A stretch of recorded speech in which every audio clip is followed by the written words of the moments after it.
بسم الله الرحمن الرحيم.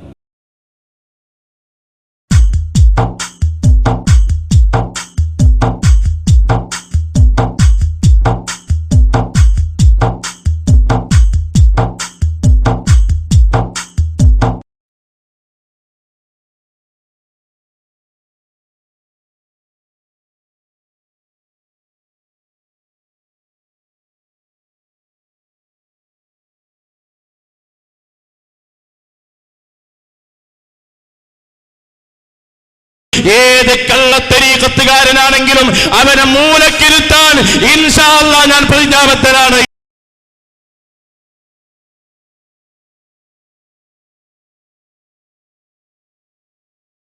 കുരുത്തങ്ങട്ട പീറച്ചെറുക്ക സുന്നികളെങ്ങാനും മേക്കിട്ടെടുക്കാൻ ഒരുങ്ങിയിട്ടുണ്ടെങ്കിൽ ഖമറുൽ മക്കള് വെറുതെ ഇരിക്കുകയില്ല എന്ന് ഈ സമയത്ത് ഓർമ്മപ്പെടുത്തുകയാണ്.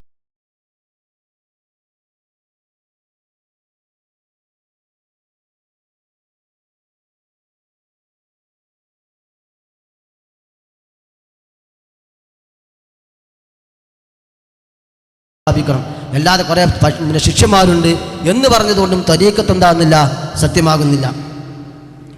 പിന്നെ മറ്റൊന്ന്, പൊന്മുൾസ്ഥാൻ ഒരുപാട് തെറി പറഞ്ഞു, ഏപ്പിസ്ഥാനെ തെറി, അതിലേക്കൊന്നും ഞങ്ങൾ കടക്കുന്നില്ല, കാരണം ഞങ്ങളെ ഭാഷയല്ലാത്തതുകൊണ്ട്. പിന്നെ മറ്റൊന്ന്, ഒരു വലിയ SKSSന്റെ ക്ഷമ പരിശോധിക്കരുത്. ഞങ്ങൾ ക്ഷമ പരിശോധിക്കാൻ തന്നെ തീരുമാനിച്ചിട്ടുണ്ട്.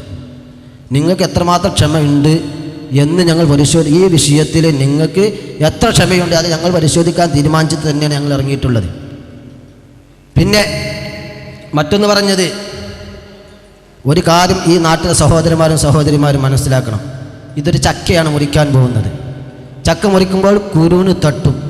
ചിലരൊക്കെ പറയുന്നത് ഇവിടെ വന്നിട്ട് AP ഉസ്താദിനെയും പൊന്മുൾ ഉസ്താദിനെയൊക്കെ ആക്ഷേപിച്ചത് ആർക്കും ഒരു പ്രശ്നവുമില്ല, അതൊക്കെ സുന്നത്താന്ന് ചില സഹോദരിമാർ കരുതിയതുപോലെ. നേരെ മറിച്ച് ഈ തരീഖത്ത് കൊണ്ട് നടക്കുന്ന ഇവിടുത്തെ വലിയ തരീഖത്ത് വാദീനെയും ഇവിടുത്തെ വലിയ ഷെയ്ഖുണ്ടല്ലോ, നിങ്ങൾ അഡ്വൈസറി, അദ്ദേഹത്തിൻ്റെ ഷെയ്ഖന്മാരൊക്കെ പറയുമ്പോൾ എന്താ അത്, ഓൻ ആരാ പറയാൻ, നിങ്ങളാരാ കൂട്ടരെ? കേരളത്തിലെ തലയെടുപ്പുള്ള പണ്ഡിതന്മാർക്കൊരു ആക്ഷേപം ഉയർത്താൻ നിങ്ങളാരാ നിങ്ങൾ ചോദിക്കുകയാണ്. ഞങ്ങളൊന്ന് നിങ്ങളെ ഷെയ്ഖന്മാരെ പേര് പറയുമ്പോഴേക്ക് നിങ്ങൾക്ക് തളക്കുന്നുണ്ടെന്നോ, അതൊക്കെ അവിടെ വെക്കുക. അതൊന്നും നിങ്ങൾ എന്താക്കേണ്ടതില്ല പറഞ്ഞ് സഹോദരിമാരുടെ ഇടയിൽ കുഴപ്പം സൃഷ്ടിക്കേണ്ട. മറ്റൊന്ന്, 40 വട്ടമാണ് നിസ്കാരം നടന്നത്. അതുകൊണ്ടെന്താ ഷെയ്ഖാക്കാണെന്ന് தெரிയോ? 40,000 വട്ടം ഒരാളുടെ പേരിൽ നിസ്കാരം നടന്നാൽ ആ ഷെയ്ഖിന്റെ തരീഖത്ത് ഹക്കാണെന്ന് തെളിവ് കൂട്ടരെ. അതെവിടെ പറഞ്ഞത്? ജമാഅത്ത് മയ്യത്ത് നിസ്കാരത്തിന്റെ എണ്ണം അനുസരിച്ചാണ് തരീഖത്തിന്റെ ഹക്കും ബാത്തിലും അതുപോലെ തരീഖത്തിന്റെ ഷെയ്ഖിന്റെ ഹക്കും ബാത്തിലും സ്വീകരിക്കുന്നത്. ഏത് കിതാബിലാ പറഞ്ഞത് കൂട്ടരെ? കിതാബ് കൊണ്ട് നമ്മളോട് വെല്ലുവിളിച്ചല്ലേ കിതാബ്. ഞാൻ ചോദിക്കുന്നത്, ഈ കിതാബൊക്കെ നിങ്ങൾ ആദ്യം വായിക്കി. ഇത്രയും സുജൂദും അയ്യപ്പത്തും നമീമത്തും അതുപോലത്തെ 40 വട്ടം മയ്യത്ത് നിസ്കരിച്ചാലും മന്ദിരിക്കാൻ പോയാലൊക്കെ ഒരു തരീഖത്തെ ഹക്കിന്റെ തരീഖത്താണ് എന്ന് ഏത് കിതാബിലാ പറഞ്ഞത്? മുസ്ലിയാര് ഓതി പഠിച്ചിരുന്നല്ലേ? ആ മുസ്ലിയാരുടെ അടുത്ത് പോയി ഓതി പഠിച്ചെന്നല്ലേ പറഞ്ഞത്? ഏത് തരീഖത്തില? എന്താ നിങ്ങൾ ഇബാറത്ത് വായിക്കാത്തത്? കിതാബ് ഉണ്ടെങ്കിൽ വായിക്കും. നിങ്ങൾ കിതാബ് കൊണ്ട് പൊന്മുൾ ഉസ്താദിനെ ഇഷ്ടപ്പെടില്ല, ഞാൻ മൂര്യാട് ഉസ്താദിനെ ഇഷ്ടനാണെന്നോ? നിങ്ങൾ വായിക്കും. നിങ്ങൾ ഉദ്ധരിക്കുന്നതിനൊക്കെ ആദ്യം വായിക്കും ഇബാറത്ത്, എന്നിട്ട് മതി നമുക്ക് വെല്ലുവിളികളൊക്കെ, അത് നിങ്ങൾ തീർക്കാം. പിന്നെ ഒരു കാര്യം ഈ നാട്ടിലെ സഹോദരിമാരോട് ഒക്കെ ഉണർത്തി അവസാനിപ്പിക്കുകയാണ്. ഇവിടെ പിന്നെ പറയുകയുണ്ടായി, ഈ തരീഖത്തിൻ്റെ ഇവിടുത്തെ വലിയ ഷെയ്ഖ്, ഞാൻ കഴിഞ്ഞവർ പറഞ്ഞല്ലോ, അടുത്ത് ഖലീഫയാൻ കാത്തിരിക്കുന്ന ഒരാൾ, അയാൾ എത്ര വലിയ മഹാനാണ് നിങ്ങൾക്കറിയോ? നമ്മുടെ കൂട്ടത്തിൽ വളരെ നിഷ്കളങ്കമായി ആത്മാർത്ഥമായി ജീവിച്ച, ഇപ്പോഴും വളരെ ആത്മാർത്ഥമായി ജീവിച്ചു കൊണ്ടിരിക്കുന്ന ആ മനുഷ്യനെ പറ്റി എന്താ പറയുന്നതെന്ന്. ആ മനുഷ്യനെ പറ്റി ഞങ്ങൾക്ക് ഒരുപാട് പറയാനുണ്ട്, പക്ഷേ അതിന് നീ ആ സമയം ഞങ്ങൾ ഉപയോഗപ്പെടുത്തുന്നില്ല. 1-2 കാര്യങ്ങൾ ഞങ്ങൾ പറയുകയാണ്. ആ മനുഷ്യൻ്റെ കാപ്പട്യത്തെക്കുറിച്ച് ഒറ്റ വിഷയം നിങ്ങൾ മുമ്പിൽ ഉണർത്തുകയാണ്. നിങ്ങൾ വലിയ ഷെയ്ഖാക്കി കൊണ്ടു നടക്കുന്നില്ലേ, ഇത് തരീഖത്തിൽ പെട്ടതാണോ എന്ന് നിങ്ങൾ പറയണം. എന്താ തരീമ്പുറത്ത് ഈ നാട്ടിലെ ജനങ്ങൾക്ക് സ്വൈര്യമായി എന്ന് പറഞ്ഞാൽ നിസ്കരിക്കാൻ പള്ളിയില്ലാതെ വിഷമിക്കുന്ന സമയത്ത് ഇവിടെ ഒരു പള്ളിക്ക് ഞങ്ങൾ കുറ്റിയടിക്കാൻ തീരുമാനിച്ചു. ഈ ഷെയ്ഖിൻ്റെ കാപ്പട്ട് നിങ്ങൾ മനസ്സിലാക്കണം. ഈ ഷെയ്ഖ് പിന്നെ വാക്കിൽ പോലും നടത്തത്തിൽ പോലും ഒരു തെറ്റും ചെയ്തിട്ടില്ല എന്നല്ലേ? അത് നിങ്ങൾക്ക് മനസ്സിലായിട്ടില്ല, നിങ്ങൾക്ക് മനസ്സിലാകൂല. അത് ഞങ്ങൾക്ക് മനസ്സിലായിട്ടിട്ട് പറഞ്ഞു തരാം. ഈ പള്ളിക്ക് കുറ്റിയടിക്കാൻ വേണ്ടി തീരുമാനിച്ചപ്പോൾ ഈ ഷെയ്ഖ് ഉണ്ടല്ലോ, നിങ്ങളെ ഇവിടുത്തെ അഡ്വൈസറി, അദ്ദേഹം ഈ ഷെയ്ഖിൻ്റെ കീഴിൽ പ്രവർത്തിക്കുന്ന ഒരു മിനി ഷെയ്ഖിനെ വിട്ടു. ആരടുത്തേക്ക്? ഞങ്ങളുടെ അന്നത്തെ കാരണവരായ ഉച്ചാപ്പാക്കാൻ്റെ അടുത്തേക്ക് വിട്ടു. എന്നിട്ട് എന്താ പറഞ്ഞതറിയോ? എന്താ പറഞ്ഞത് മൂപ്പര്? നിങ്ങൾ തനിയമ്പുറത്ത് യഥാർത്ഥത്തിൽ മനസ്സിലാക്കണം, ഈ പള്ളിക്ക് കുറ്റിയടിക്കുമ്പോൾ ഞങ്ങൾ ഈ നാട്ടിലെ ഗ്രൂപ്പ് വ്യത്യാസമില്ലാതെ ഇവിടുത്തെ ഓരോരുത്തരുടെയും നേതാക്കന്മാരുടെ വീട്ടിൽ പോയി ഞങ്ങൾ ക്ഷണിച്ചിട്ടുണ്ട്. ഇല്ല, നിങ്ങൾക്ക് നിഷേധിക്കാൻ സാധിക്കുമോ? എല്ലാവരെയും അറിയിച്ചുകൊണ്ട് എല്ലാവർക്കും വേണ്ടിയാണ് പള്ളി നിർമ്മിക്കുന്നത്. ഞങ്ങൾ ഓരോരുത്തരും വീടുകളിൽ കയറി, നിങ്ങൾ വിഭാഗത്തിൽപ്പെട്ട ഓരോ കാരണന്മാരുടെയും നേതാക്കന്മാരുടെ വീട്ടിൽ കയറി ഞങ്ങൾ ക്ഷണിച്ചിട്ടാണ് ഞങ്ങൾ കുറ്റിയടിക്കുന്നത്, ഞങ്ങൾ സ്വന്തമായിട്ടല്ല. എന്നിട്ട് ഞങ്ങൾ പള്ളിയെടുക്കാൻ തീരുമാനിച്ചപ്പോൾ ഇദ്ദേഹം പറഞ്ഞ വാക്കെന്താ പറഞ്ഞയച്ചത്? നിങ്ങളിവിടെ പള്ളി നിർമ്മിക്കരുത്, കാരണം നിങ്ങൾ പള്ളി നിർമ്മിച്ചാൽ ഞങ്ങൾ ആലിമീങ്ങൾ പടച്ചവനോട് സമാധാനം പറയേണ്ടി വരും, അതുകൊണ്ട് നിങ്ങൾ പള്ളി നിർമ്മിക്കരുത്. ഒരു പള്ളി നിർമ്മിച്ചിട്ടിട്ട് മറ്റൊരു പള്ളിക്കാണി നടക്കില്ല. എന്നിട്ട് നിങ്ങൾ കേൾക്കുക, ആത്മാർത്ഥത. അങ്ങനെ ഇവിടെ പള്ളി വന്നു, ജുമാക്ക തുടങ്ങി, വിശാലമായ പള്ളി നാട്ടിലുണ്ട്. എന്നിരിക്കെ വിശാലമായ സൗകര്യമില്ലാത്ത സമയത്ത് പള്ളി നിർമ്മിച്ചാൽ പടച്ചോനോട് ഞങ്ങൾ സമാധാനം പറയേണ്ടി വരുമെന്ന് പറഞ്ഞ ഈ അഡ്വൈസറി എന്താ പറഞ്ഞതെന്നറിയോ? എന്താ ചെയ്തത്?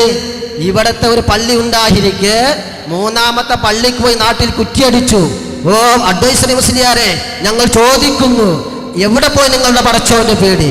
നാട്ടിലെ ജനങ്ങൾക്ക് നിസ്കരിക്കാൻ വേണ്ടി പള്ളി നിർമ്മിച്ചപ്പോൾ നിങ്ങൾക്ക് പടച്ചോന്റെ അടുത്ത് സമാധാനം പറയേണ്ടി വരുമല്ലേ? അന്ന് ഉച്ചാപ്പാക്ക പറഞ്ഞിട്ടുണ്ട് മറുപടി, എന്ത്?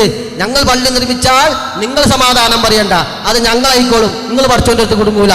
ഉച്ചാപ്പാക്ക കൊള്ളുന്ന മറുപടിയും കൊടുത്തിട്ടുണ്ട്. അത് മറ്റൊരു വിഷയം. ഈ പള്ളി ഇവിടെ നിർമ്മിക്കാൻ മൂപ്പർ അടിച്ചു, മൂന്നാമത്തെ പള്ളിക്ക് കുറ്റി. മുസ്ലിയാരെ ഞങ്ങൾ ചോദിക്കുന്നു, എന്താ അന്ന് പടച്ചോന് ചെയ്യോ? അന്ന് നിങ്ങൾക്ക് പടച്ചോനെ പേടിയില്ലേ? ഇത് കാപ്പറ്റല്ലേ മുസ്ലിയാരെ? ഈ കാപ്പറ്റം പിടിച്ചതാണ് ആ കന്യാള തരീക്കത്ത്. ഒന്നും ചെയ്തിട്ടില്ലല്ലേ?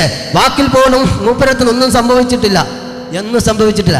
അയാൾക്ക് വന്ന് സംഭവിച്ച ഏറ്റവും വലിയ തെറ്റാണോ ഈ കന്യാള തരീക്കത്ത് സ്വീകരിച്ചെന്നുള്ളത്? ഇൽമുനാഫിയ ആയ മനുഷ്യൻ എങ്ങനെ ബാത്തിലായ തരീക്കത്ത് സ്വീകരിക്കുമോ? ഒന്നും സംഭവിച്ചിട്ടില്ലെന്നോ? പിന്നെ മറ്റൊരു വിഷയം, എങ്ങനെയാണ് പിന്നെ ഇവിടുത്തെ ആലിമീങ്ങൾക്കെതിരെ തെറി അഭിഷേകം നടത്തുമ്പോൾ ഞാൻ ചോദിക്കട്ടെ, യഥാർത്ഥമായ ത്വരീക്കത്തിന്റെ ആൾക്കാർ കേട്ടു നിൽക്കാൻ കഴിയും? ബഹുമാനപ്പെട്ട ഇമാം അബൂ ഹനീഫ റളിയല്ലാഹു അൻഹു ചീത്ത പറഞ്ഞപ്പോൾ ആ ചീത്ത പറഞ്ഞ മനുഷ്യന് കാശ് അങ്ങോട്ട് കൊണ്ടുകൊടുത്ത ചരിത്രമല്ലേ ലോകത്തുള്ളത്? അതല്ലേ ത്വരീക്കത്ത്? അങ്ങനെ ആലിമീങ്ങളെ തെറി പറയുമ്പോൾ ഞാൻ ചോദിക്കട്ടെ, ഈ ഗീബത്തും നമീമത്തും വാക്കുപോലും ഒരനക്കം പോലും ഒന്നും വേണ്ടാത്തത് ചെയ്തിട്ടില്ല എന്ന് മൈക്കയിലൂടെ വിളിച്ചു പറയുന്ന കുട്ടി തരീക്കത്തുകാരോട് ഞങ്ങൾ ചോദിക്കുന്നു, ഗീബത്തും നമീമത്തും പറയുന്ന സദസ്സിന് പ്രാർത്ഥന ചൊല്ലിക്കൊടുത്തത്, ആ ഗീബത്തും നമീമത്തും പറയൽ ഹറാമാണെങ്കിൽ അതും കേൾക്കൽ ഹറാമല്ലേ? അത് കേട്ടിരിക്കുന്ന ഈ ഷേഖ് ഇവിടെ ഒരു തെറ്റും ചെയ്തിട്ടില്ല എന്നോ?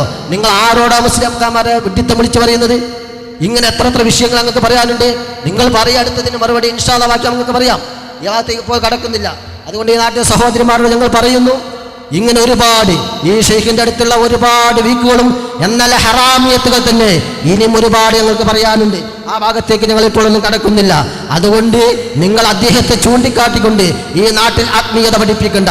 ഞങ്ങൾ പറയുന്നു, ഈ കന്യാല ഷെയ്ഖന്മാരെ മുഴുവനും നിങ്ങൾ ഉസ്താദുമാരിൽ നിന്ന് ഇൽമോദി പഠിച്ചിട്ടില്ല, നിങ്ങൾ ത്വരീഖത്താണ് പഠിച്ചത്. അതുകൊണ്ട് വ്യക്തമായി ഞങ്ങൾ പറയുന്നു, മതത്തിന്റെ ബാലപാഠം ഈ നാട്ടിലെ മദ്രസ വിദ്യാർത്ഥികളെ കണ്ട് ഈ അഡ്വൈസറി അടക്കം പഠിക്കണമെന്നാണ് ഞങ്ങൾക്ക് പറയാനുള്ളത്. എന്നിട്ട് മതി നിങ്ങളെ ത്വരീഖത്തും ഹഖീഖത്തും. അത് കഴിഞ്ഞിട്ട് മതി നിങ്ങൾ മതത്തിന്റെ ബാലപാഠം പഠിക്കുക ഈ നാട്ടിലെ മക്കളെ കണ്ടുകൊണ്ട്. എന്നിട്ട് പറയും നിങ്ങൾ ത്വരീഖത്തും ഹഖീഖത്തും. അപ്പോൾ ചിലപ്പോൾ ആളെ കിട്ടും, നമുക്ക് നോക്കാം. അല്ലാത്ത കാലത്തോളം ഞാൻ നേരത്തെ പറഞ്ഞതുപോലെ നിങ്ങൾ ഒന്നും നടക്കണ്ട. നേരത്തെ പള്ളിക്ക് എന്താ പറയാൻ കാരണം എന്നറിയോ? അദ്ദേഹത്തിന് നേരത്തെ അറിയാം, ബഹുമാനപ്പെട്ട കാന്തം ഉസ്താദിന്റെ കീഴിൽ SSFന്റെ SSന്റെ നിയന്ത്രണത്തിൽ ഒരു പള്ളി തനിയമ്പുറത്ത് വന്നു കഴിഞ്ഞാൽ അദ്ദേഹം കൊണ്ടുവരുന്ന കള്ള ത്വരീഖത്ത് തനിയമ്പുറത്തിന്റെ മണ്ണിൽ വേര് പിടിക്കുകയില്ല എന്ന് ഈ അഡ്വൈസറിക്ക് നേരത്തെ തന്നെ അറിയുന്നത് കൊണ്ടാണ് അദ്ദേഹം ഞങ്ങളുടെ പള്ളി മുടക്കാൻ വന്നത്. മറിച്ച് അവിടുത്തെ പള്ളിക്ക് കുറ്റിയടിക്കാൻ പോയത് എന്താ? അവിടെ ഈ എസ്കന്റെ ഒരു പള്ളിക്ക് കുറ്റിയടിച്ചു കൊടുത്താൽ ആ എസ്കന്റെ ലാബിൽ ഇന്നിവിടെ നടക്കുന്നത് പോലെ കള്ള ത്വരീഖത്ത് SSFനെ ഉപയോഗപ്പെടുത്തിക്കൊണ്ട് ഈ നാട്ടിൽ പ്രചരിപ്പിക്കാൻ എനിക്ക് കഴിയുമെന്ന് അദ്ദേഹത്തെ നേരത്തെ ബോധ്യപ്പെട്ടത് കൊണ്ട് തന്നെ അതിന് പോയി കുറ്റിയടിച്ചു. അത് തന്നെ ഇന്ന് ഇവിടെ നടന്നുകൊണ്ടിരിക്കുകയാണ്. SKയുടെ സ്റ്റേജിലൂടെ കന്യാല ത്വരീഖത്ത് പ്രചരിപ്പിച്ചുകൊണ്ടിരിക്കുന്നു. ഓ കൂട്ടരെ, നിങ്ങൾക്കില്ല റേഷനരി തന്ന ബുദ്ധിയെങ്കിൽ SKക്കാരെ നിങ്ങൾ കാണിക്കണ്ടേ? ഞങ്ങളൊരു കത്ത് തന്നാൽ അത് നിങ്ങൾ ഇവരെ പിന്നെ കൂട്ടത്തിൽ കൊണ്ടുകൊടുത്ത് ചർച്ച ചെയ്യണോ? നിങ്ങളെ സംഘടനയ്ക്ക് ഒരു കത്ത് കിട്ടുമ്പോൾ ആ കത്ത് എന്ത് ചെയ്യണമെന്ന് റേഷനരി തിന്ന ബുദ്ധിയെങ്കിലും നിങ്ങൾ കാണിക്കേണ്ട കൂട്ടരെ, അതെങ്കിലും നിങ്ങൾ കാണിക്കുക. എന്നാൽ നിങ്ങൾക്ക് ഇത് ഹക്കല്ല ബാത്തിലാണെന്ന് ബോധ്യപ്പെടും. അതുകൊണ്ട് പ്രിയപ്പെട്ട സഹോദരിമാരെ, ഞങ്ങൾക്ക് ആരോടും ഇത് ഇത്രയും ഇവിടെ പറഞ്ഞത് ഇവിടെ എത്തുമെന്നല്ല. ഞാൻ ഒരു കാര്യം കൂടി പറയാണ്. അവർ ഉസ്താദുമാരെ പറയുമ്പോൾ അവർക്ക് ഇളകും, അതുപോലെ അവർക്ക് എന്താ ഹേലകും, പിന്നെ പലതും തോന്നും. നമ്മൾ ഉസ്താദുമാരെ ഞാൻ വളരെ വ്യക്തമായി പറയുന്നു. എൻ്റെ ഉസ്താദാണ് ബഹുമാനപ്പെട്ട പെരുമാൾ ഉസ്താദ്. ഒരു ലക്ഷ്യമില്ലാതെ ഇനി ഒരുപാട് നിങ്ങൾ ഇവിടെ വിളിച്ചു പറഞ്ഞിട്ടുണ്ട്. പക്ഷെ അതിനൊന്നും ഞങ്ങൾ മറുപടി പഠിക്കുന്നില്ല. അത് ഞങ്ങളുടെ ശൈലിയല്ല. നിങ്ങൾ ഇദ്ദേഹത്തെ പറ്റി ജനങ്ങളെ തെറ്റിദ്ധരിപ്പിക്കുന്ന ചില കാര്യങ്ങൾ പരാമർശിച്ചപ്പോൾ അദ്ദേഹം ചെയ്ത പിന്നെ വേണ്ടാത്ത ചില കാര്യങ്ങൾ ഈ നാട്ടിലെ ജനങ്ങൾ അറിയിക്കൽ ഞങ്ങളുടെ ബാധ്യതയാണ്. അത് ഞങ്ങൾ അറിയിച്ചെന്ന് മാത്രമേ ഉള്ളൂ. അതുകൊണ്ട് ഉമ്മമാരോടും സഹോദരിമാരോടും ഞങ്ങൾ പറയുന്നു, കന്യാള തരീക്കത്ത് ഹക്കല്ല. അതുകൊണ്ട് ഇൻഷാ അല്ലാഹ് ഉസ്താദ് ഇവിടെ പ്രതിപാദിക്കും. പിന്നെ മറ്റൊന്ന് സാഹിത്യൻ്റെ വിഷയം പറഞ്ഞിട്ടുണ്ട്. അത് സാഹിത്യ കന്യാള തരീക്കത്ത് അല്ല. ഞങ്ങളോട് പറഞ്ഞിട്ടുണ്ട് എല്ലാന്ന് തെളിയിക്കാൻ ഞങ്ങളോട് ആവശ്യപ്പെട്ട കന്യാള തരീക്കത്ത് ഹക്കാൻ തെളിയിക്കുക. സാഹിത്യ കന്യാള തെരീക്ക നിങ്ങൾ വാദിക്കുമ്പോൾ നിങ്ങൾ എന്താക്കണം? തെളിയിക്കണ്ടേ? അതുകൊണ്ട് പ്രിയപ്പെട്ടവരെ, അത് നിങ്ങൾ തെളിയിക്കണം. തനിയമ്പുറത്തിൻ്റെ ചരിത്രം നമുക്കറിയാം. ഏകദേശം 25 കൊല്ലമായി ഈ നാട്ടിൽ ഇരു വിഭാഗവും വ്യത്യസ്തമായ പരിപാടികൾ നടത്തിക്കൊണ്ടിരിക്കുകയാണ്, അല്ലേ? ഞങ്ങൾ ചോദിക്കുന്നു, ഇന്നേ വരെ ഇവിടുത്തെ SSF-കാരൻ SKയുടെ സ്റ്റേജോ, ഇവിടുത്തെ SKSS-കാരൻ SSF-ന്റെ സ്റ്റേജോ കയ്യേറിയ, അല്ലെങ്കിൽ പരിപാടി അലങ്കോലപ്പെടുത്തിയ ഒരു സംഭവം ചരിത്രത്തിൽ, തനിയമ്പുറത്തിൻ്റെ ചരിത്രത്തിൽ ത്വരീക്കത്തുകാരാൻ നിങ്ങൾക്ക് പറയാൻ സാധിക്കുമോ? ആരവിടെ അലങ്കോലപ്പെടുത്തിയത്? ഇദ്ദേഹം നാട്ടിൻ്റെ നേതാവായപ്പോൾ ഇവിടെ എന്ത് സംഭവിച്ചു സുഹൃത്തുക്കളെ? ഞങ്ങൾ കഴിഞ്ഞ ത്വരീക്കത്ത് വിശദീകരണം നടത്തിയപ്പോൾ ഇദ്ദേഹം ഉണ്ടല്ലോ, ഇവരുടെ അഡ്വൈസറി, അദ്ദേഹത്തിൻ്റെ ഗുണ്ടകളെ ഇറക്കി. ഗുണ്ടകളെ ഇറക്കലാണോ മുസ്ലിയാരെ ത്വരീക്കത്ത്? ഇത് തന്നെയാണ് കന്യാള ത്വരീക്കത്ത് ബാത്തിലാണ് എന്നതിന് ഞങ്ങൾക്കൊരു തെളിവും ഈ നാട്ടിൽ ജനങ്ങൾക്ക് ആവശ്യമില്ല. ഞങ്ങൾ ത്വരീക്കത്ത് വിശദീകരിച്ചപ്പോൾ തനിയമ്പുറത്തിൻ്റെ ചരിത്രത്തിന് ചീഞ്ഞളിഞ്ഞ അധ്യായം ചേർത്തിക്കൊണ്ട് നിങ്ങളെ ഗുണ്ടകളെ ഇറക്കിക്കൊണ്ട് ഞങ്ങളെ സ്റ്റേജ് കയ്യേറാനും ഞങ്ങളെ പ്രഭാഷകർക്കെതിരെ വിരൽ ചൂണ്ടാനും കൂക്കി വിളിക്കാനും, ഓ അഡ്വൈസറി, നിങ്ങൾ ഗുണ്ടകളെ ഇറക്കിയിട്ടുണ്ടെങ്കിൽ ഇത് ഏതാണ് ത്വരീക്കത്ത്? ഇത് തന്നെയാണ് കന്യാള ത്വരീക്കത്ത്, ഇത് തന്നെയാണ് പിഴച്ച ത്വരീക്കത്ത്. ഈ നാട്ടിലെ ചരിത്രത്തിന് നിങ്ങൾ കളങ്കം ചേർത്തിരിക്കുകയാണ്. എവിടെ നടന്ന്? നിങ്ങളെ ഗുണ്ടകളിറക്കി, ഇല്ലേ? പോകുമ്പം ഗുണ്ടകൾ മൂപ്പര വീട്ടില. എന്നിട്ട് എന്തു ചെയ്തു? മാത്രമല്ല, ഗുണ്ടകളിറക്കി നിങ്ങൾ തച്ചില്ലേ? തച്ചത് ആരെയാണ്? അവിടെ നിങ്ങൾ ചെന്ന് എന്താ ത്വരീക്കത്ത്? നിങ്ങൾ തച്ചു. ആരെ? ആളെ കാണിച്ചു കൊടുത്ത് നിങ്ങളെ സ്വന്തം സഹോദരന്റെ മനെ തച്ചു. ചോദിക്കട്ടെ, എവിടെ നിങ്ങളെ ത്വരീക്കത്ത്? ഞാൻ പറഞ്ഞല്ലോ, അബൂ ഹനീഫാമിന്റെ ചരിത്രം. ഈ സുഹൃത്ത്, നിങ്ങളെ സ്വന്തം മകൻ, ജ്യേഷ്ഠന്റെ മകൻ ഈ അക്രമമേറ്റ് വീട്ടിൽ കിടക്കുമ്പോൾ, ഓ മുസ്ലിയാരെ, ത്വരീക്കത്ത് യഥാർത്ഥമാണെങ്കിൽ ഇന്ന് വരെ നിങ്ങൾ തിരിഞ്ഞു നോക്കിയോ? മുൻവശത്തു കൂടെ നടക്കുന്ന നിങ്ങൾ പിൻവശം പിടിച്ചു എന്നല്ലാതെ, പിൻവശം നിങ്ങളതല്ല, മുഴുവൻ കള്ള ത്വരീക്കത്തുകാരും വഴി പിൻവശമാണ്. അത് മറ്റൊരു വിഷയമാണ്. മുൻവശത്തിലൂടെ നടക്കാൻ മടിച്ചിട്ട് പിൻവശത്തിലൂടെ നടന്ന് തടി തപ്പി എന്നല്ലാതെ, ഓ മുസ്ലിയാരെ, ഹക്കിന്റെ ത്വരീക്കത്തിന്റെ ഭാഗത്താണ് നിങ്ങളെങ്കിൽ എന്തുകൊണ്ട് നിങ്ങൾ സന്ദർശിച്ചില്ല? ഇതാണോ മഹാന്മാർ പഠിപ്പിച്ചത്? അതും ഈ നാട്ടിലെ ജനങ്ങൾ മനസ്സിലാക്കേണ്ടതുണ്ട്. ഇങ്ങനെ ഒരുപാടുണ്ട്. ഞാൻ ആ സമയം ദീർഘിക്കുന്നുണ്ട്, ആ ഭാഗത്തേക്ക് കടക്കുന്നില്ല. പ്രിയപ്പെട്ടവരെ, ഇൻഷാ അല്ലാഹ് ബഹുമാനപ്പെട്ട ഉസ്താദ് സവിസ്തരം പ്രതിപാദിക്കുന്നതാണ്. അല്ലാഹു സുബ്ഹാനഹു വ തആല സത്യം പോലെ മനസ്സിലാക്കാൻ നമുക്കൊക്കെ തൗഫീഖ് നൽകി തരുമാറാവട്ടെ. പ്രിയമുള്ള സഹോദരങ്ങളെ, ഏതാനും കുറഞ്ഞ സമയങ്ങൾക്കുള്ളിൽ വീണ്ടും ഇതുപോലെ ഒരു പരിപാടി സംഘടിപ്പിക്കാനുണ്ടായ കാരണങ്ങളെക്കുറിച്ച് സ്വാഗത ഭാഷണത്തിൽ നിങ്ങൾ ആവോളം ശ്രദ്ധിച്ചു. ബഹുമാനപ്പെട്ട പണ്ഡിതന്മാരെയും സാദാത്തുക്കളെയും തെറി പറഞ്ഞുകൊണ്ട് ത്വരീഖത്തുമായി മുന്നോട്ട് പോവുക എന്ന് പറയുന്നത് ചരിത്രങ്ങളിലെ ഏടുകൾ പരതുമ്പോൾ ഞങ്ങൾക്കൊരിക്കലും കാണാൻ സാധിക്കുന്നില്ല എന്ന വളരെ വേദനാജനകമായ, ദുഃഖകരമായ ഒരു സംഭവ വികാസമാണ് വീണ്ടും തനിയമ്പുറത്ത് ഇതുപോലെ ഒരു പരിപാടി സംഘടിപ്പിക്കേണ്ടി വന്നത് എന്ന് ഒന്നുകൂടി അടിവരയിട്ടുകൊണ്ട് ഞാൻ അറിയിക്കുകയാണ്. ധാരാളം വിമർശനങ്ങൾ കഴിഞ്ഞ പരിപാടിയിൽ ഇവിടെ നമുക്ക് നമ്മുടെ എതിരാളികളിൽ നിന്നും കേൾക്കാനിടയായി. ഒരു സപ്ലിമെന്റ് ഇറക്കിയതിനെ കുറിച്ച് ഇവിടെ പറയുകയുണ്ടായി. തനിയമ്പുറത്തെ ആളുകൾക്കറിയാം. ചെറിയൊരു വാൽകഷ്ണം കൊടുത്തപ്പോഴേക്ക് അന്നതല്ലാതെ ഞാൻ വേറൊന്നും കൊടുത്തിട്ടില്ല. സഹോദര, ഞങ്ങൾ ചോദിക്കട്ടെ, ഈ NB ഇടുന്നതും വാൽകഷ്ണം കൊടുക്കുന്നതും വിമർശനത്തിന്റെ പുറത്താണെന്ന് പറയാൻ നിങ്ങൾ ഏത് അനൗൺസ് ചെയ്യുമ്പോഴാണ് പഠിച്ചത് എന്ന് ഞങ്ങൾക്ക് അറിയില്ല എന്ന് വളരെ വേദനയോടെ അറിയിക്കുകയാണ്. എല്ലാ സത്യങ്ങളും പറഞ്ഞ് അവസാനം ചെറിയൊരു വാൽകഷ്ണം മതി എല്ലാം ബാത്തിലാക്കാൻ. അതുകൊണ്ട് അഹ്ലുസുന്നത്തി വൽ ജമാഅയുടെ മേക്കിട്ട് കയറാൻ ഒരിക്കലും ശ്രമിക്കരുത് എന്നാണ് സ്നേഹബുദ്ധിയ ഞങ്ങൾക്ക് ഓർമ്മപ്പെടുത്താനുള്ളത്. അതേപോലെ തന്നെ ഇവിടെ അന്ന് ഒരു ക്ലിപ്പ് എന്ന വേദന ഒരു ശബ്ദം ഇടുകയുണ്ട്. ക്ലാസ് എടുത്തത് ഇതാ നിങ്ങൾക്ക് കേൾക്കാം, ഇത് അവരുടെ കൂട്ടത്തിൽ നിന്നും ഞങ്ങൾക്ക് എത്തിച്ചു തന്ന ആളുകളാണ്, നിങ്ങളിൽ നിന്നും ഞങ്ങളിലേക്ക് കൊണ്ടുവന്നു തരാൻ ആളുകളുണ്ട് എന്നിങ്ങനെ വളരെ ആക്രോശിച്ചുകൊണ്ട് സംസാരിക്കുന്ന ഒരു പണ്ഡിത വേഷധാരിയെ അയാളുടെ പ്രസംഗം കേൾക്കാനിടയായി. ഞാൻ പറയട്ടെ സഹോദര, നിങ്ങളിട്ട ആ ക്ലിപ്പിൽ രണ്ടു കളവുണ്ട്. ഒന്ന് രഹസ്യയോഗമായിരുന്നില്ല അന്ന് ഈ പള്ളിയിൽ വെച്ച് നടന്നത്. സഹോദര, രഹസ്യയോഗമാണെങ്കിൽ പള്ളിയിൽ മൈക്ക് വെച്ചുകൊണ്ട് എല്ലാവരെയും ഒരുമിച്ചിരുത്തി അങ്ങ് പ്രസംഗിക്കുമോ? അതിനെപ്പറ്റി യോഗം എന്ന് പറയോ? അങ്ങനെയാണെങ്കിൽ നിങ്ങളെ മദ്രസ മഹാസമ്മേളനമായിരുന്നു എന്നാണ് നിങ്ങൾ പ്രസംഗിച്ചത്. അതിനെ എത്ര വലിപ്പമുണ്ടായിരുന്നു എന്ന് തനിയമ്പുറത്തുകാർക്ക് അറിയാം. കിലോമീറ്ററുകളോളമുള്ള അരങ്ങുകളും മാസങ്ങളോളമുള്ള പോസ്റ്റർ പതിക്കലും അനൗൺസും ഒക്കെ നടത്തിയിട്ടും എത്രത്തോളം ഉണ്ടായിരുന്നു എന്ന് ഞാൻ കൂടുതൽ പറയുന്നില്ല. പക്ഷേ എന്നാ പിന്നെ ഞങ്ങൾ പറയാം, നിങ്ങൾ നടത്തിയത് ഒരു രഹസ്യ യോഗമായിരുന്നു ആ സമ്മേളനത്തെക്കുറിച്ച്. കാരണം യോഗവും സമ്മേളനവും മീറ്റിങ്ങും രഹസ്യവും പരസ്യവും ഒന്നും അറിയാതെ സംസാരിക്കുമ്പോൾ വേദന കൊണ്ട് ഞാൻ പറയുകയാണ്. എന്നിട്ട് പറഞ്ഞ് അവിടെ സംസാരിച്ചത് സക്കാഫിയാണ്. അവിടെ സക്കാഫി സംസാരിച്ചിട്ടേ ഇല്ല, അത് ഫൈസിയാണ്. ഇവിടെ പറഞ്ഞ് നമ്മൾ ചർച്ച ചെയ്തുകൊണ്ടിരിക്കുന്ന ത്വരീഖത്തിൽ 15 വർഷത്തോളം അതിൽ പോയി ചേരുകയും പിന്നീട് അതിലെ ദൂഷ്യവശങ്ങൾ മനസ്സിലാക്കി പുറത്തേക്ക് വരികയും ചെയ്ത മുടിക്കോട് കുഞ്ഞാപ്പ ഫൈസി ഉസ്താദ് അവറുകളാണ് അന്ന് ക്ലാസ് നടത്തിയത്. രഹസ്യ മീറ്റിംഗ് അല്ല, അത് ക്ലാസ്സാ. സഹോദര, അന്ന് നിങ്ങളെ പള്ളിയിൽ സ്വലാത്ത് നടക്കുന്നുണ്ടല്ലോ, നിങ്ങൾക്കൊന്ന് ഊഹിച്ചാൽ അറിയില്ലേ? അപ്പൊ സ്വലാത്ത് നമ്മൾ നിങ്ങളൊക്കെ പള്ളിയിൽ നിന്ന് മൈക്ക് പുറത്തേക്കാടാറുള്ളത്. അപ്പൊ അതുകൊണ്ട് അതിനൊരു തടസ്സം വേണ്ട, നമ്മുടെ ആളുകൾക്ക് കേൾക്കാതിരിക്കും വേണ്ട, അതുകൊണ്ട് മൈക്ക് ഉള്ളിൽ വെച്ചുകൊണ്ടാണ് ആ പരിപാടി നടത്തിയത്. ഇതൊക്കെ എന്തിന് ഒരു സമൂഹത്തിന് മുമ്പിൽ ചെറിയ ചെറിയ വിഷയങ്ങളൊക്കെ പറയിപ്പിക്കണമെന്നാണ് ഞങ്ങൾക്ക് ചോദിക്കാനുള്ളത്. അതേപോലെ തന്നെ കൈ ഉയർത്തിക്കൊണ്ട് ദ്വാരക്കാൻ ഈ കൂട്ടത്തിൽ ആളുകളില്ല. ഒരു വല്ലാത്ത പരാമർശമായിരുന്നു. ഞാൻ പറയട്ടെ, നേരത്തെ ഞാൻ സൂചിപ്പിച്ച സപ്ലിമെന്റ് നമ്മുടെ കയ്യിലുണ്ട്. അതിലൊരു പരാമർശം ഈ പറഞ്ഞ വ്യക്തി, സ്വാഗത ഭാഷണത്തിൽ പറഞ്ഞ വ്യക്തി, അയാൾ തന്നെ എഴുതിയത് കാണാം. ഞങ്ങളൊക്കെ പലപ്പോഴും അർദ്ധരാത്രി ഞെട്ടി ഉണർന്നിമ്പുന്ന സമയത്ത് കേൾക്കുന്നത് പള്ളിയിൽ നിന്നും നേരത്തെ ഇവിടെ പറഞ്ഞ ആ മുസ്ലിയാരുടെ പ്രാർത്ഥനകളാണ്. അയാൾ എഴുതിയതാ. ഞങ്ങൾക്കൊരു സംശയം, അയാൾക്ക് മൈക്ക് ഓണാക്കി വെച്ചെടുത്ത് നിങ്ങൾ പോകലാണോ?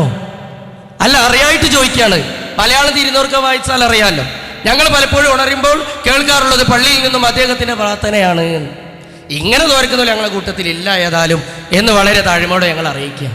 മഹാനായ കാന്തപുരം ഉസ്താദിനെയും താജുൽ ഉലമയും ഒക്കെ തോരാതെ തെറി പറയുന്നവർക്ക് നമ്മുടെ ചെറിയ ആലിമീങ്ങളെ പറയുക എന്നത്, വിശിഷ്യ ഈ പള്ളിയിൽ ഈ മഹല്ലത്തിലെ ആളുകൾ ഒരു സേവനത്തിന് വേണ്ടി ഏൽപ്പിച്ച എന്നെ ഞാനിവിടെ ചെയ്യുന്ന പ്രവർത്തനങ്ങളെയാണ് അന്ന് ചെറിയ രൂപത്തിൽ വിമർശിച്ചത്. എന്താ വിമർശിച്ചത് സഹോദരങ്ങളെ? കഴിഞ്ഞ എൻ്റെ പ്രഭാഷണം കേട്ട ആൾക്കും അറിയാം. ഒരു അല്പസമയം ഞാൻ അധ്യക്ഷ പ്രസംഗം എന്ന നിലക്ക് എഴുന്നേറ്റപ്പോൾ പറഞ്ഞു, നമ്മൾ ആദ്യമായി ഈ വിഷയങ്ങളൊക്കെ ഇവിടെ വിഷയീഭവിക്കാനുണ്ടായ കാരണത്തിൻ്റെ പശ്ചാത്തലത്തിൽ ആദ്യമായൊരു ലെറ്റർ പേഡ് കൈമാറ്റം നടന്നു. അപ്പൊ ആദ്യമായി ആ കത്തു കൈമാറിയപ്പോ അവരുടെ ഈ വിഭാഗത്തിൽപ്പെട്ട ഒരു പണ്ഡിതൻ പള്ളിയുടെ അകത്തളത്തിൽ വെച്ചുകൊണ്ട് വളരെ മോശമായ ഒരു വിഷയം പറഞ്ഞുകൊണ്ട് തെറിയഭിഷേകം നടത്തി. ഇതേത് ത്വരീഖത്താണ് ഞങ്ങൾക്കറിയില്ല. രണ്ടാമത് കത്ത് കൊടുത്തപ്പോ കൂക്കി വിളിച്ചു, ഇതേത് ത്വരീഖത്താണ് ഞങ്ങൾക്കറിയില്ല. അതുകൊണ്ട് സഹോദര, ശൈഖന്മാരെന്നൊക്കെ പറഞ്ഞാല് യഥാർത്ഥത്തിൽ ഏതെങ്കിലും ഒരു ഭാഗത്ത് അടങ്ങി ഒതുങ്ങി ജീവിക്കുന്നവരാണ് എന്ന് ഇതിലേക്ക് കൂട്ടിയിട്ടാണ് ഞാൻ പറഞ്ഞത്. ബഹുമാനപ്പെട്ട തറയിട്ടാൽ ഉസ്താദ്, ഞാൻ പറഞ്ഞത് അതിലേക്ക് ചേർത്തിയിട്ട. അപ്പോ ഈ തെറിയഭിഷേകം നടത്തിയതും അതേപോലെ കൂക്ക് വിളിച്ചതും ഈ ത്വരീഖത്ത് ഏതാണെന്ന് ഞങ്ങൾക്ക് മനസ്സിലായില്ല എന്നറിയിക്കാൻ വേണ്ടി പറഞ്ഞപ്പോ തെറിയെക്കുറിച്ച് യാതൊരു മറുപടിയില്ല, പിന്നെ കൂക്ക് വിളിയെ കുറിച്ചുമില്ല. പിന്നെ എന്താ പറഞ്ഞത്? അവസാനത്തെ ഭാഗം അങ്ങോട്ട് കട്ട് ചെയ്തിട്ട് പറഞ്ഞു, മൂപ്പര് പറയാണ് ശൈഖന്മാരൊക്കെ മൂലക്കരിക്കലാണ്, അങ്ങനെയാണെങ്കിൽ മമ്പ്രത്ത് തങ്ങൾ മൂലക്കരുന്നതാണോ, ഉമർഖാലി മൂലക്കരുന്നതാണോ, അങ്ങനെ പച്ച കുതിരമ്മലേറി എന്നൊക്കെയുള്ള പാട്ടൊക്കെ പാടിയിട്ട് ഇവരിങ്ങനെ വിശദീകരിക്കല്ലേ. എന്താ സഹോദര അതൊക്കെ പറയാനുള്ളത്? നേരത്തെ സുഹൃത്ത് ഓർമ്മപ്പെടുത്തിയതുപോലെ റേഷനരി നിന്നുന്ന ആൾക്കും അറിയില്ലേ ഈ വിഷയമൊക്കെ? പിന്നെ എന്തെങ്കിലും എല്ലാവരെയും ചർച്ചയിൽ പങ്കെടുപ്പിക്കണമല്ലോ. കാരണം ഇവിടെ മൈക്കെടുത്ത അയാൾ തന്നെ പറയുന്നുണ്ട്, 5 മിനിറ്റിനും 2 മിനിറ്റിനൊക്കെ മൈക്കെടുത്ത ആളുകളുണ്ട്, അവർക്ക് വേണ്ടതൊക്കെ പറഞ്ഞിട്ടുണ്ട്. അപ്പൊ നമ്മളെയും കൂടി അടുത്ത മറുപടിയിൽ നമ്മളെ വാക്കും കൂടി കിട്ടാൻ വേണ്ടിയിട്ട് അയാൾ നമ്മളൊന്ന് വലിച്ചിട്ടതാ. സന്തോഷം. പക്ഷേ കളവ് വിളിച്ചു കൂവരുത്. ഉള്ളത് പോലെ പറഞ്ഞാൽ അത് അംഗീകരിക്കാൻ പറ്റുന്ന അനുയായികൾ ഉണ്ടെങ്കിൽ അവരുടെ മുമ്പിൽ അത് പറയുക എന്നല്ലാതെ വേറെ ഒന്നും ചെയ്യരുത് എന്നാണ് ഞങ്ങൾക്ക് താഴ്മയോടെ വളരെ വിനയത്തോടെ ഓർമ്മപ്പെടുത്താനുള്ളത്. അതോടൊപ്പം ഒന്നുകൂടി ചേർത്ത് ഞാൻ പറയട്ടെ, നേരത്തെ പറഞ്ഞ അക്രമ പ്രവർത്തനം, അതിൻ്റെ ഈ വിഭാഗത്തിൽ ഒരൊറ്റ ആളുകളും ആ സഹോദരനെ സന്ദർശിക്കാനോ അതല്ലെങ്കിൽ ആ ഒരു സമയത്ത് ഏതെങ്കിലും നിലക്ക് അദ്ദേഹത്തിൻ്റെ അടുത്തേക്ക് വിവരം അന്വേഷിക്കാനോ ഉണ്ടായില്ല എന്നതുപോലും, അദ്ദേഹത്തെ കുടുംബത്തിൽ നിന്ന് ഒറ്റപ്പെടുത്തി എന്നതുപോലും ഈ ത്വരീഖത്തിലെ വ്യാജതരത്തിൻ്റെ ഏറ്റവും വലിയ ഉദാഹരണമാണ് എന്ന് എല്ലാവർക്കും അറിയാം. കാരണം ഏത് മനുഷ്യർക്കും ഒരു പ്രതിപക്ഷ ബഹുമാനം അത് സ്വാഭാവികമാണല്ലോ. അതിനെ പോലും മുന്നോട്ട് വരാതെ ഇങ്ങനെ പോകുന്ന ഒരു വിഭാഗം. അതുകൊണ്ട് ഞങ്ങൾക്ക് ഒന്നേ പറയാനുള്ളൂ, ഈ തനിയമ്പുറത്ത് അഹ്ലുസുന്നത്തി വൽ ജമാഅയുടെ അശയ്യമായ പ്രവർത്തനങ്ങളുമായി മുന്നോട്ട് പോയിക്കൊണ്ടിരിക്കുന്ന SYS-ന്റെയും SSF-ന്റെയും പ്രവർത്തകരെ എന്തെങ്കിലും വാറോലകളും അതേപോലെ വാഗ്വാദങ്ങളും നടത്തിക്കൊണ്ട് തരിപ്പണമാക്കാൻ സാധിക്കുമെന്ന് നിങ്ങൾ വിചാരിക്കുന്നുവെങ്കിൽ ഞങ്ങൾ ഒന്നുകൂടി ആവർത്തിക്കുന്നു, ഈ സമൂഹം ഖമറുൽ ഉലമ കാന്തപുരം ഉസ്താദിന്റെയും താസുൽ ഉലമ ഉള്ളാൾ തങ്ങളുടെയും മക്കളാണ്. അല്ലാഹു ആ ഇരുവർക്കും ആഫിയത്തും ദീർഘായുസ്സും നൽകുമാറാവട്ടെ. ആമീൻ. ആ പണ്ഡിത നേതൃത്വം ഞങ്ങൾക്ക് എപ്പോഴും വിളിച്ചു പറയാനുണ്ട്. ആ പണ്ഡിതന്മാരുടെ തണലിലാണ് ഞങ്ങൾ ജീവിക്കുന്നത്. ആ പണ്ഡിത നേതൃത്വത്തിനനുസരിച്ച് ഞങ്ങൾ മുന്നോട്ട് നീങ്ങുമ്പോൾ ഞങ്ങളുടെ ഈ പടയണിയെ തടുത്തു നിർത്താൻ നിങ്ങളുടെ ഒരു വിഷയങ്ങളെ കൊണ്ട് സാധിക്കുകയില്ല എന്ന് മാത്രം ഈ സമയത്ത് പറഞ്ഞുകൊണ്ട്, വാടക മൊയ്ലിയാരാണ്, അയാൾ പുല്ലാരെ പോയി പറഞ്ഞാൽ മതി എന്നുകൂടി അയാൾ പറയുകയുണ്ടായി. സഹോദരനോട് ഞാൻ സൂചിപ്പിക്കുന്നു, എന്നെ ഇവിടെ സേവനത്തിന് വേണ്ടി നിർത്തുമ്പോൾ ഇവിടുത്തെ കാര്യങ്ങൾ പറയൽ എൻ്റെ ബാധ്യതയാണ്. അതേ സമയത്ത് വേറെ ഏതെങ്കിലും നാട്ടിൽ പോയി മൈക്ക് കെട്ടി എന്തെങ്കിലുമൊക്കെ തെറി അനൗൺസുകൾ നടത്തുമ്പോൾ സഹോദര നിങ്ങളാണ് അതൊക്കെ സൂക്ഷിക്കേണ്ടത് എന്ന് വളരെ നല്ല രീതിയിൽ നിങ്ങളോട് ഓർമ്മപ്പെടുത്തിക്കൊണ്ട്, പിന്നെ നമ്മൾ പരമാവധി ഏതെങ്കിലും ഇടുങ്ങിയ സൈറ്റിൽ കൊണ്ടുപോയി എല്ലാ പരിപാടി വെച്ചിട്ടുള്ളത് എല്ലാവർക്കും അറിയാം. പരമാവധി തനിയമ്പുറത്തെ വിശാലമായ ഒരു സ്ഥലത്ത് തന്നെയാണ് നമ്മൾ പരിപാടി വെച്ചിട്ടുള്ളത്. ഇതിനേക്കാൾ വിശാലമായൊരു നഗരി നമ്മുടെ സുന്നി സമൂഹത്തെ ഉൾക്കൊള്ളാൻ ഈ തനിയമ്പുറത്തില്ല എന്ന് നിങ്ങളോട് ഓർമ്മപ്പെടുത്തിക്കൊണ്ട്, നിങ്ങളെല്ലാവരും സഹിച്ച് ക്ഷമിച്ചുകൊണ്ട് പരമാവധി സൗകര്യങ്ങൾ ഉപയോഗപ്പെടുത്തിക്കൊണ്ട് പരിപാടികൾ വീക്ഷിക്കണമെന്ന് അറിയിക്കുന്നു. അസ്സലാമു അലൈക്കും വറഹ്മത്തുള്ളാഹി തആല വബറകാതുഹു. أعوذ بالله من الشيطان الرجيم. بسم الله الرحمن الرحيم. الحمد لله رب العالمين والعاقبة للمتقين ولا عدوان إلا على الظالمين. والصلاة والسلام على سيدنا محمد صلى الله عليه وسلم خاتم النبيين وعلى آله وصحبه الفائزين والتابعين لهم بإحسان إلى يوم الدين. بسم الله الرحمن الرحيم. والذين صبروا ابتغاء وجه ربهم وأقاموا الصلاة وأنفقوا مما رزقناهم سرا وعلانية ويدرؤون الحسنة بالسيئة ويدرؤون بالحسنة السيئة أولئك لهم عقبى الدار جنات عدن يدخلونها ومن صلح من آبائهم وأزواجهم وذرياتهم والملائكة يدخلون عليهم من كل باب سلام عليكم بما صبرتم فنعم عقبى الدار. صدق الله مولانا العليم.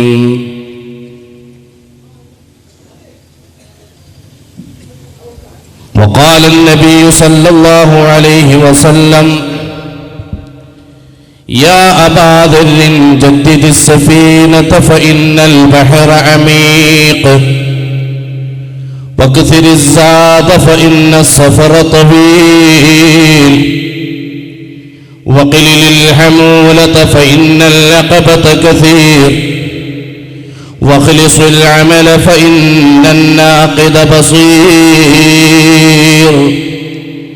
صدق رسول الله صلى الله عليه وسلم من الدين كشف العيب عن كل كاذب وعن كل بدعي أتى بالمصائب ولولا رجال المؤمنين لهدمت صوامع دين الله من كل جانب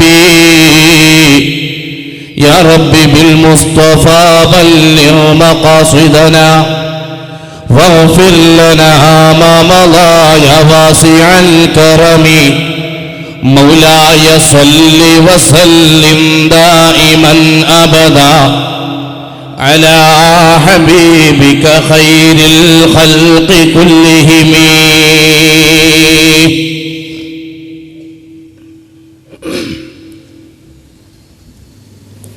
ആദരണീയരായ പണ്ഡിതന്മാരെ,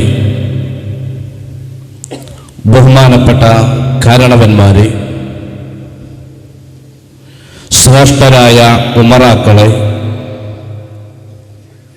പ്രിയപ്പെട്ട സഹോദരന്മാരെ, സ്നേഹം നിറഞ്ഞ സഹപ്രവർത്തകരെ, സത്യാന്വേഷണ ത്വരയോടെ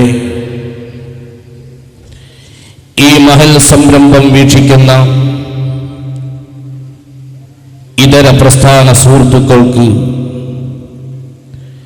അഹ്ലുസുന്നത്തി വൽ ജമാഅത്തിന്റെ 1000 ആശംസകൾ അർപ്പിക്കുകയാണ്.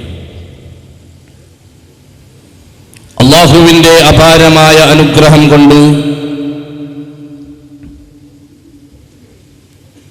അല്ലാഹുവേയും റസൂലിനെയും മുൻകഴിഞ്ഞ മഹാരഥന്മാരെയും അവരുടെ ചിന്താധാരയെയും പരിചയപ്പെടാനും പഠിക്കാനും പകർത്താനും അവർ ഉൾക്കൊണ്ട യഥാർത്ഥ സഞ്ചാരവീതിയെ ത്വരിതപ്പെടുത്താനും ഇവിടെ സംഘടിപ്പിക്കപ്പെട്ട ഒരു മഹൽ സംരംഭത്തിൽ സഹചാരിത്വം പങ്കിടാൻ അവസരം ഒരുക്കി തന്ന അല്ലാഹുവെ ആദ്യമായി സ്തുതിക്കുന്നു. അൽഹംദുലില്ലാഹി അലാ കുല്ലി ഹാൽ. ഈ ഒരു മഹൽ സംരംഭം ഇവിടെ ഒരുമിച്ച് കൂട്ടാനുള്ള ഉദ്ദേശവും ഈ മഹത്തായ സദത്ത് സമൂഹത്തോട് നൽകുന്ന സന്ദേശവും പ്രൗഢമായ സ്വാഗത ഭാഷണത്തിലും ഹ്രസ്വമെങ്കിലും പ്രവിശാലാർത്ഥത്തിലേക്ക് വെളിച്ചം വീശുന്ന ഉദ്ഘാടന പ്രസംഗത്തിലൊക്കെ നിങ്ങൾ കേട്ടുകഴിഞ്ഞവരാ. അതുകൊണ്ട് ആ വിഷയത്തിലേക്ക് ഇറങ്ങിച്ചെന്നുകൊണ്ട് കൂടുതൽ ഞാൻ സംസാരിക്കാൻ ഉദ്ദേശിക്കുന്നില്ല. ഇവിടെ ഈ ഭൗതിക ലോകത്തെ ജീവിതം പടച്ചതമ്പുരാൻ നമുക്ക് നൽകിയത് എന്തിനാണ് എന്ന് തിരിച്ചറിയേണ്ടതുണ്ട്. അഫഹസിബതും അന്നമാ ഖലഖനാകും അബസ, നിങ്ങളെ വെറുതെയാണ് സൃഷ്ടിച്ചത് എന്ന ഒരു മിഥ്യാധാരണ നിങ്ങൾക്കുണ്ടോ? അത്തരം ഒരു യുക്തിരാഹിത്യം നിങ്ങളുടെ മനതലങ്ങളെ അലട്ടിക്കൊണ്ടിരിക്കുന്നുണ്ടോ? ഉണ്ടെങ്കിൽ അവന് ഉണ്ടാവാൻ പാടില്ല.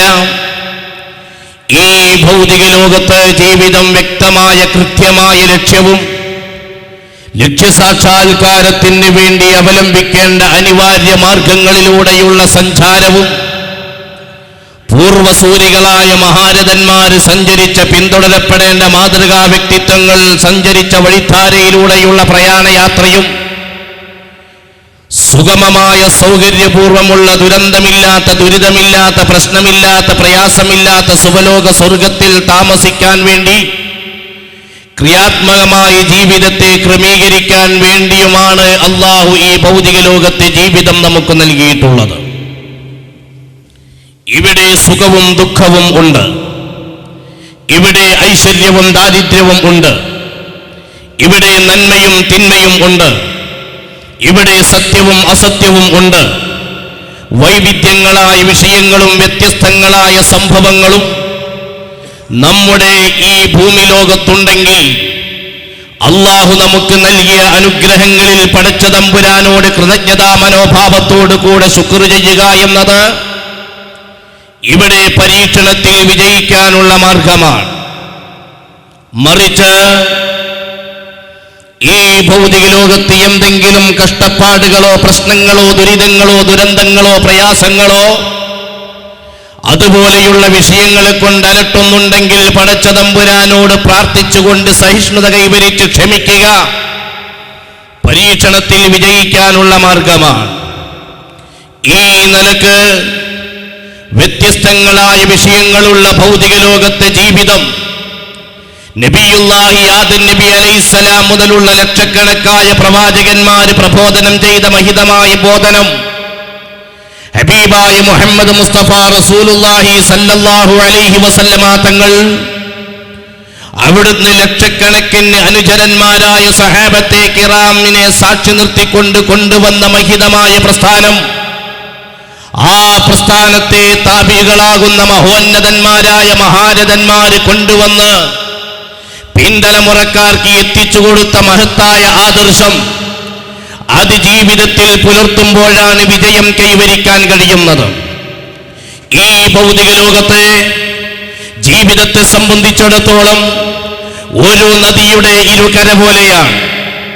ജനനം എന്ന കരയിൽ നിന്ന് മരണം എന്ന മറുകര ലക്ഷ്യമാക്കിക്കൊണ്ട് പ്രയാണം നടത്തിക്കൊണ്ടിരിക്കുന്ന ഭൗതിക ലോകത്തെ ജീവിതം, ഈ ജീവിതത്തെ സംബന്ധിച്ചിടത്തോളം മറുകരയാകുന്ന മരണമെന്ന സത്യത്തിന് കീഴുതുങ്ങാൻ നമ്മുടെ മുമ്പിലുള്ള ദൂരം എത്രയാണെന്നറിയില്ല, എങ്ങനെയാണെന്നറിയില്ല, ഏത് ശൈലിയിലാണെന്നറിയില്ല. നമ്മുടെ ജീവിതത്തെക്കുറിച്ച് വ്യക്തവും കൃത്യവുമായ കാഴ്ചപ്പാടോടുകൂടെ ഈ പ്രവർത്തനത്തിന്റെ മേഖലയിൽ നിന്ന് പ്രതിഫലത്തിന്റെ ലോകത്ത് എത്തപ്പെടുന്നതിന്റെ മുമ്പ് നമുക്ക് ചെയ്യേണ്ട ചില കാര്യങ്ങളുണ്ട്, പ്രവർത്തിക്കേണ്ട ചില കാര്യങ്ങളുണ്ട്, ചിന്തിക്കേണ്ട ചില ആശയങ്ങളുണ്ട്, അനുവർത്തിക്കേണ്ട ചില ചിന്താധാരകളുണ്ട്, കൈയൊഴിക്കേണ്ട ചില കാര്യങ്ങളുണ്ട്, ചിന്തയിൽ നിന്ന് മാറ്റി നിർത്തപ്പെടേണ്ട ചില വ്യക്തിത്വങ്ങളുണ്ട്. പല നിലക്കുമുള്ള ചിട്ടകളും അതുപോലെ വിധിവിലക്കുകളെ മാനിക്കാനുള്ള ഒരവസ്ഥയും അനിവാര്യമായി പാലിക്കപ്പെടേണ്ട ഒരു സോണാണ്, മേഖലയാണ് ഈ ഭൗതിക ലോകത്തെ ജീവിതം എന്ന് പറയുന്നത്. അതുകൊണ്ട് ആദ്യമായി ഓർമ്മപ്പെടുത്താനുള്ളത് അള്ളാഹുവിന്റെ വിധിവിലക്കുകളെ മാനിച്ച് പടച്ച തമ്പുരാന്റെ പൊരുത്തത്തിന് വേണ്ടി ഇന്നലകളിലെ പിന്തുടരപ്പെടേണ്ട മാതൃകാ വ്യക്തിത്വങ്ങളുടെ വഴിധാരയെ സുഗമമായ നമ്മുടെ മുന്നോട്ടുള്ള പ്രയാണത്തിന് മാതൃകയാക്കിക്കൊണ്ട് നമ്മുടെ ജീവിതത്തെ ക്രമീകരിക്കുക. അല്ലാഹു സുബ്ഹാനഹു വ തആല നമുക്കതിന് തൗഫീഖ് നൽകുമാറാവട്ടെ. ഈ വഴിധാരയിലൂടെ മുന്നോട്ട് പ്രയാണം ആരംഭിക്കുമ്പോൾ കല്ലുകളും മുള്ളുകളും സ്വാഭാവികമാണ്. അങ്ങനെ ആദം നബി അലൈഹിസ്സലാമിന്റെ മുമ്പിൽ ഇബ്ലീസ് ലഅനത്തുല്ലാഹി അലൈഹി പലതവണ വിഫലശ്രമം നടത്തിയതുപോലെ നോഹ് നബി അലൈഹിസ്സലാമിന്റെ പ്രതിയോഗികളായി ഒരുപാട് ശിർക്കിന്റെ ആളുകൾ ഉണ്ടായതുപോലെ അള്ളാഹുവിന്റെ റസൂലിന്റെ പ്രതിയോഗികളായി ഒരുപാട് മുനാഫിക്കുകളും കുഫാറുകളും ഖവാരിജും മുബ്തദിഅത്തും ഉണ്ടായതുപോലെ ഇന്നലകളിലെ മഹാരഥന്മാരായ അള്ളാഹുവിന്റെ ഔലിയാക്കളുടെ മുമ്പിലും ഒരുപാട് പ്രതിസന്ധികളൊക്കെ ഉണ്ടായപ്പോ അവരെല്ലാവരും എല്ലാം തട്ടിമാറ്റിക്കൊണ്ട് മുന്നോട്ടുള്ള പ്രയാണത്തെ സുഗമമായി നയിച്ചു എന്നതാണ് വസ്തുത. അഹ്ലുസുന്നത്തി വൽ ജമാഅ അത് സുതാര്യമാണ്. അല്ലാഹുവിന്റെ റസൂൽ സല്ലല്ലാഹു അലൈഹി വസല്ലമ തങ്ങൾ അവിടുന്ന് പറയുകയുണ്ടായി, ലഖദ് തറക്തുകും അലാ മില്ലത്തിൽ ബൈളാ ലൈലുഹാ വനഹാറുഹാ സവാ. ലാ യസീഗു അൻഹാ ഇല്ലാ ഹാലിക്.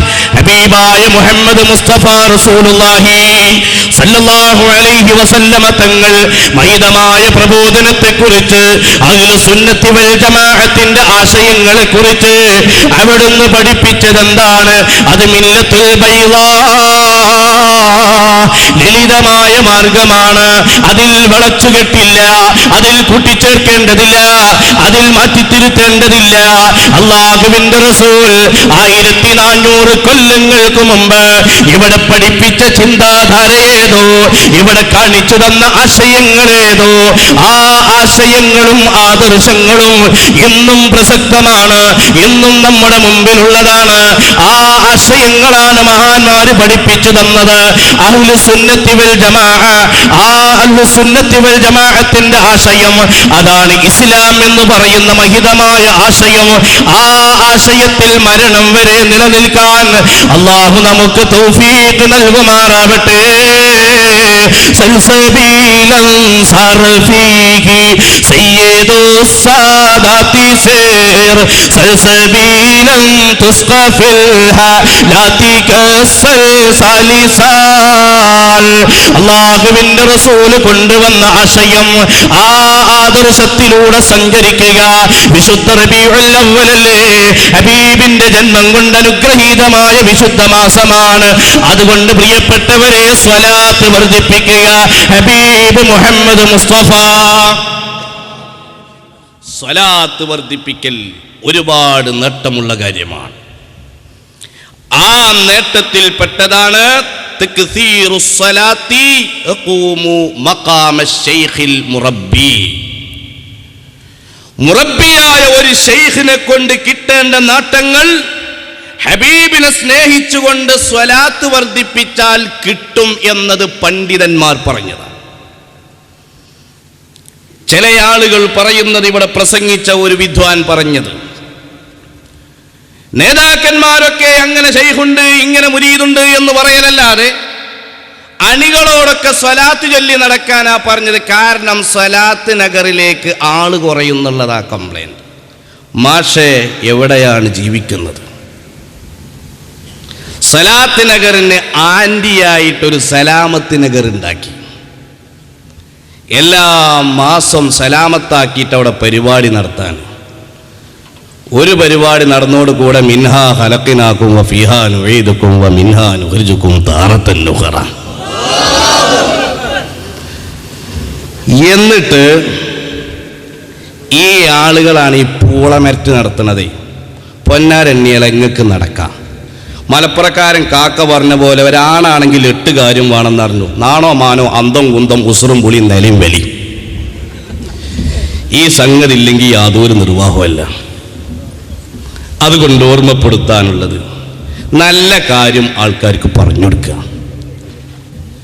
അഹ്ലുസുന്നത്തി വൽ ജമാഅത്തിന്റെ ആശയങ്ങൾ പറഞ്ഞു കൊടുക്കാൻ കഴിയൂലെങ്കിൽ പറഞ്ഞു കൊടുക്കാൻ പറ്റുന്ന ആയിരക്കണക്കിന് മക്കളുണ്ട്, അവർക്ക് വഴിമാറി കൊടുക്കുക. ഈ സമയത്ത് ഉണർത്താനുള്ളത് അതാണ്. ഇവിടെയുള്ള ആളുകളുടെ മേറ്റർ കഴിഞ്ഞതുകൊണ്ടായിരിക്കാം തെക്കൻ ജില്ലകളിൽ നിന്ന് തട്ടമുട്ട് ഒരുപാട് ഇത്താത്ത ബാക്കവിമാരെ കൊണ്ടുവന്നത്. എന്തോ ആവട്ടെ, ഞാൻ ആ വിഷയത്തിലേക്ക് കടക്കുന്നില്ല. പറഞ്ഞു വന്നത്, എൻ്റെ പ്രിയപ്പെട്ട സഹോദരന്മാരെ, ഇസ്ലാം ലഖദ് തറക്തുകും അലാ മില്ലത്തിൽ ബൈളാ, വളരെ ലളിതമായ ആശയത്തിന്റെ മേലിലാണ് നിങ്ങൾ ഇട്ടേച്ചു പോകുന്നത്. ലൈലുഹാ വനഹാറുഹാ സവാ, അതിലെ രാപ്പകലുകൾ സമമാണ്. ഇരുട്ടിന്റെ പ്രശ്നമില്ല, വെളിച്ചമാണ്, വെളിച്ചത്തിന്റെ ആധിക്യമാണ്. ലാ യസീഗു അൻഹാ ഇല്ലാ ഹാലിക് ഖാല റസൂലുള്ളാഹി. അതിനെ തൊട്ട് വഴികേടിലാവുക എന്നത്, അതിൽ നിന്ന് വ്യത്യാസം വരിക എന്നത്